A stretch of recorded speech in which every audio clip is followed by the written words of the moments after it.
大家好，我是夏妈，今天分享一个萝卜的新吃法，你肯定没吃过，喜欢呢可以试一下。这里准备了2斤韭菜，大概是10块钱。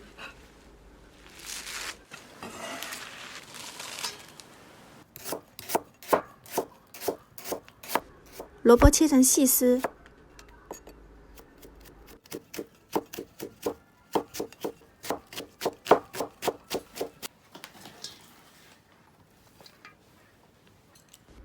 再压一点蒜泥，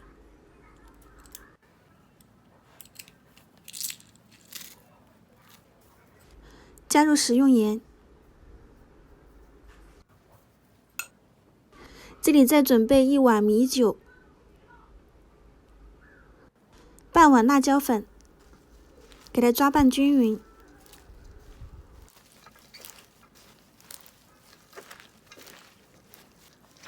给它装拌成这种变软的状态就可以了。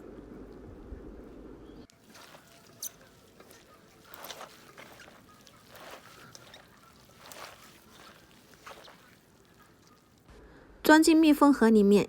米酒带有甜味，而且能够促进发酵，这样做出来的辣萝卜韭菜非常的好吃。喜欢呢，大家可以试一下。